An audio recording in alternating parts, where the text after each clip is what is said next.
Hey everybody, welcome back to L Space. My name is Tristan, and I was tagged by Catherine over at Raspberry Reads to do the Don't You Forget About Me book tag. And this is all about memory and books and things like that. It was originally started by Jolene over at Bookworm Adventure Girl, and it sounded fun, and obviously I was tagged, so I'm going to go ahead and do the tag. So the prompts are pretty interesting, and when Catherine did the tag, it was an interesting concept. So I was very intrigued to try to do it myself. So let's go ahead and get into it. So the first one is clean slates, and these are books you've read that you don't remember anything about. And for me, that one is definitely the Redwall series. I loved those as a kid. I really wish I remembered more of them, more about them and all of that, but I just really don't. I really couldn't tell you anything about them aside from the fact that they are sort of like a medieval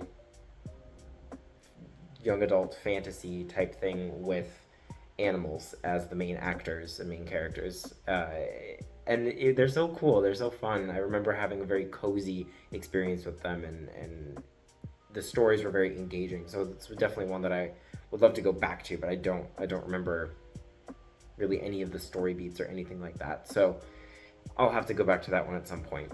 And then the other one that I don't remember anything about is A Tale of Two Cities by Charles Dickens, and that's because I read it as an audiobook while commuting on the bus. And I think that that was a very bad idea. I think that that is a book that you really have to sit down with and have in front of you, and really, because Dickens is a little heavier, a little slower, so you do have to have the text in front of you to be able to like piece out what's going on, because I'm definitely somebody that spaces out while I'm reading, and so if I'm spacing out and the audiobook is going, I come back and I'm like, oh crap, I have no idea what happened and I have no idea what's going on. So I would like to read that one again, but I just need to do it in a different environment. I just need to get the book and sit with it in front of me while I'm reading.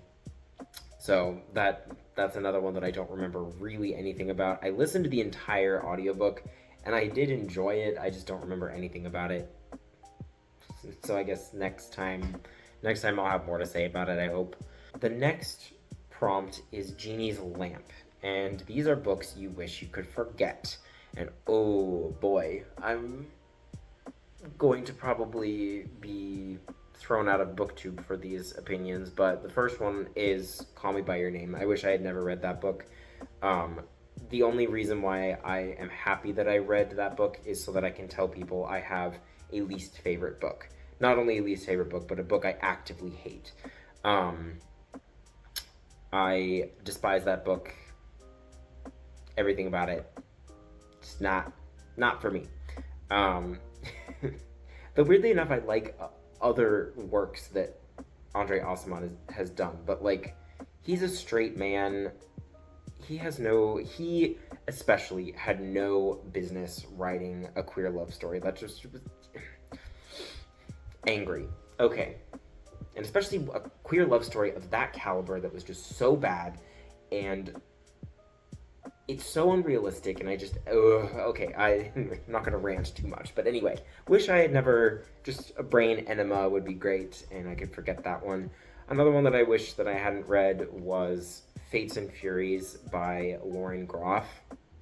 That one was too long and very uninteresting, and I think that that book in particular falls into a category of fiction where the author tries to make their characters have like sexual quirks as an excuse, or like as a way of masking the fact that the characters are not interesting. So like their sexual quirks are the things that are interesting about them and nothing else. And that's kind of what that book was to me. And again, it was way too long. It was just really annoying. I finished it for some reason. I should DNF books, but again, as we talked about, as I mentioned in my which tag was that? Whatever tag I did last, Kamaji from Spirited Away is just like, finish what you started, human, and I can't not finish what I start. So I finished it. That was my fate, and ooh, I was furious about it. So I would love to forget those two books. Okay, anyway, lots of opinions on that one. So the next prompt is Forgotten Gems, and these are books that you think need more love. And one of the books that I have yet really to see, I've seen it maybe once on it. It could have been Jack Edwards' page, but I've really only seen it once, and that's A Tree Grows in Brooklyn by Betty Smith, and actually just Betty Smith's work in general.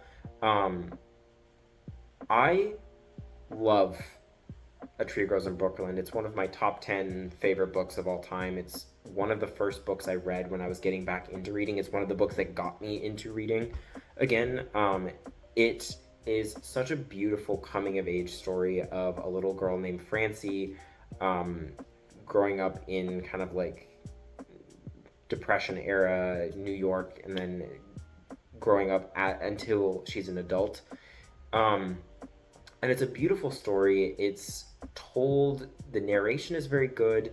She plays with styles of narration too, as a way of like showing the passage of time. There's this really cool section where I think she goes through about 5, maybe 10 years in a single chapter, and it's all recounted through like pieces of conversations that that the main character has picked up from working above a bar. And so like basically what you're getting is just like people talking about the main like exciting or big subject of the day, and that one just sits with me more than any other scene in that book, aside from the last final scene that makes me cry. And yeah, oh gosh, just everything about that book is so interesting. And another thing to like think about is that she was Irish and Italian American. So like her dad was no. Irish and German American. So this was at a time in American history where the Irish were not white legally, and like as far as race was concerned. And so like even though by our modern standards she was white, there is a lot of interesting parallels to, I guess we'll just put it under the umbrella of class struggles that I've often read in Black authors here in the United States telling their sort of coming of age stories as well. It's just a very interesting parallel, and I think that it's very relevant as well.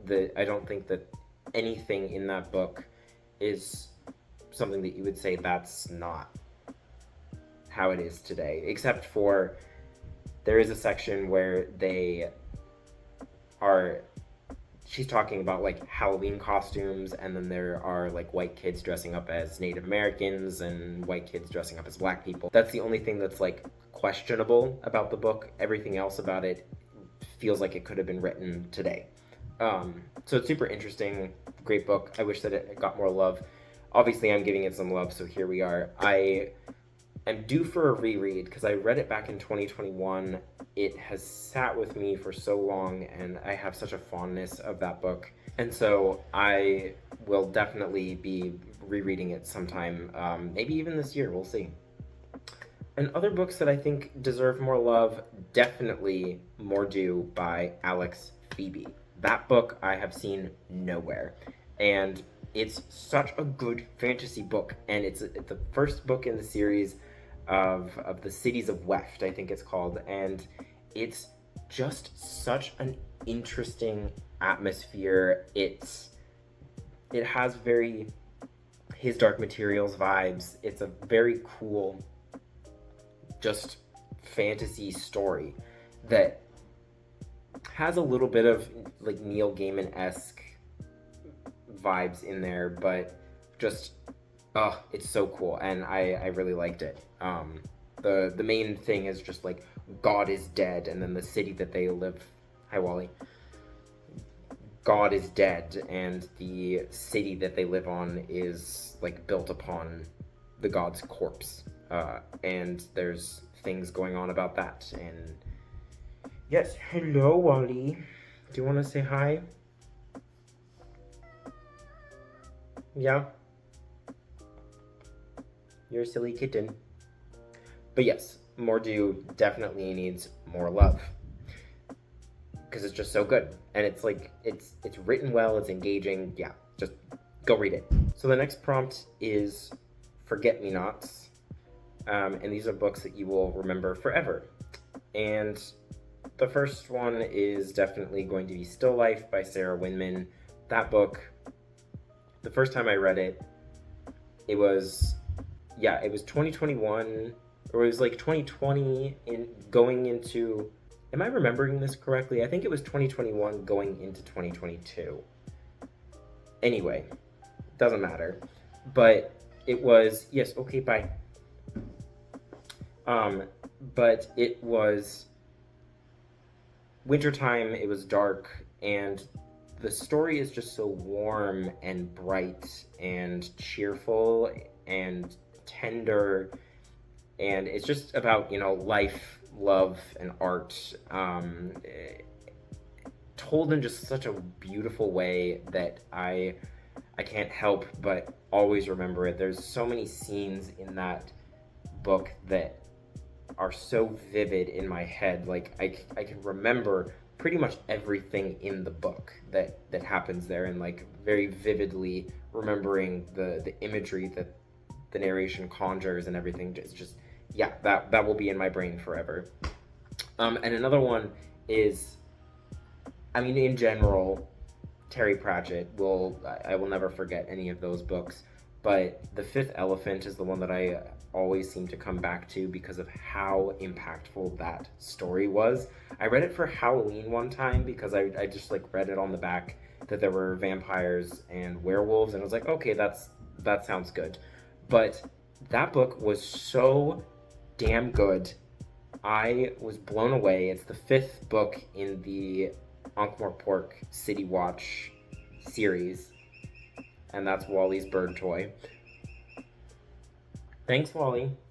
And they go off to Uberwald, which is just like up in the mountains. It's like your stereotypical Transylvania-esque fantasy storybook place. And it's surrounding the sort of political drama of the dwarves living out there, them choosing their new king. And it has really funny like inversions of tropes. There's a really great couple scenes with Sybil Ramkin, just so good with her. Captain Carrot, of course, has some great moments. This is the first of I believe it's the first of the Discworld books to have the character Igor in it, who's just like your stereotypical mad scientist assistant, and he's very funny. And then you also have what else? Who's the other one? I don't remember, but it also has some really fun and interesting discussions on gender. And I will talk this is a subject for another video about the dwarves and gender, and just like Pratchett and how he deals with gender in his books. I think that would be a fascinating thing to do more of a deep dive on. So maybe you'll expect a video essay from me at some point, but not right now. But anyway, The Fifth Elephant definitely is one that I will always remember, and I really loved that one.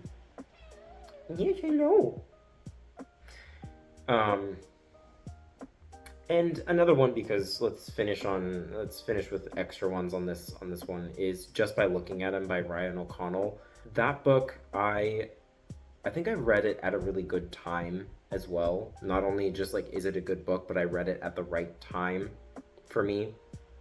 I think it's a great book about self-love and kind of I think that there's a tendency within the gay community for gay men to be a little bit immature, we'll say. There's kind of like that Peter Pan complex going on of trying to stay forever young, and I think that just by looking at him is the sort of the story of the character growing out of that and realizing that the grass is kind of greener on the other side when you shed some of the more juvenile tendencies, I guess. Yeah, I think that it's just an interesting. No, it's not interesting. That's a stupid adjective.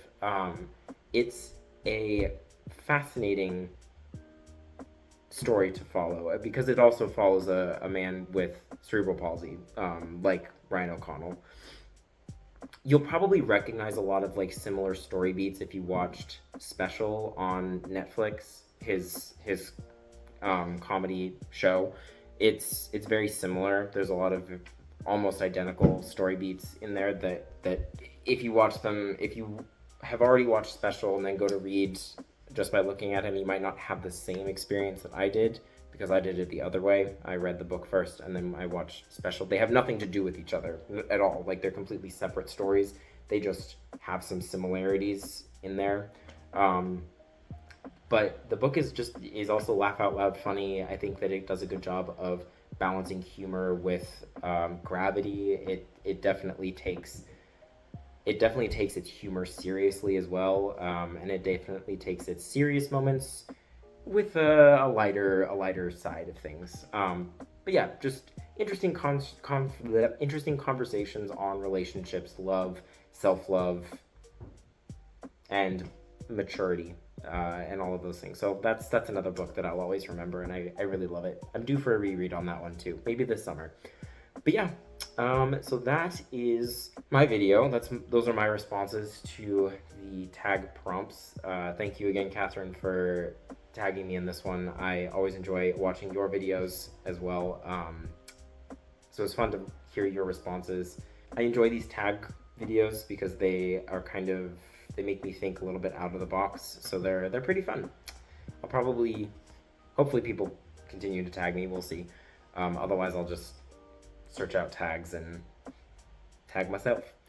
But yeah, I will put the people I'm tagging down in the description box because I don't have any in mind at the moment, but they will be down there. Don't worry. But yeah, thank you so much for watching. I hope you enjoyed Wally wherever she went. Hopefully you found my responses interesting, or maybe you found a book that you are now interested in reading because of my high praise, or maybe you also feel like you wish that you had never set foot into the bookstore when you bought Call Me By Your Name. Maybe you wish you had never read that one either. But let me know what you, as well, like, if you have any of these prompts that sound particularly engaging to you, tell me what you think. Tell me which books fall into which categories for you. But that's all for now. Thanks again for watching, and I will see you again soon. Don't forget to like, comment, and subscribe if you're new. Otherwise, I'll see you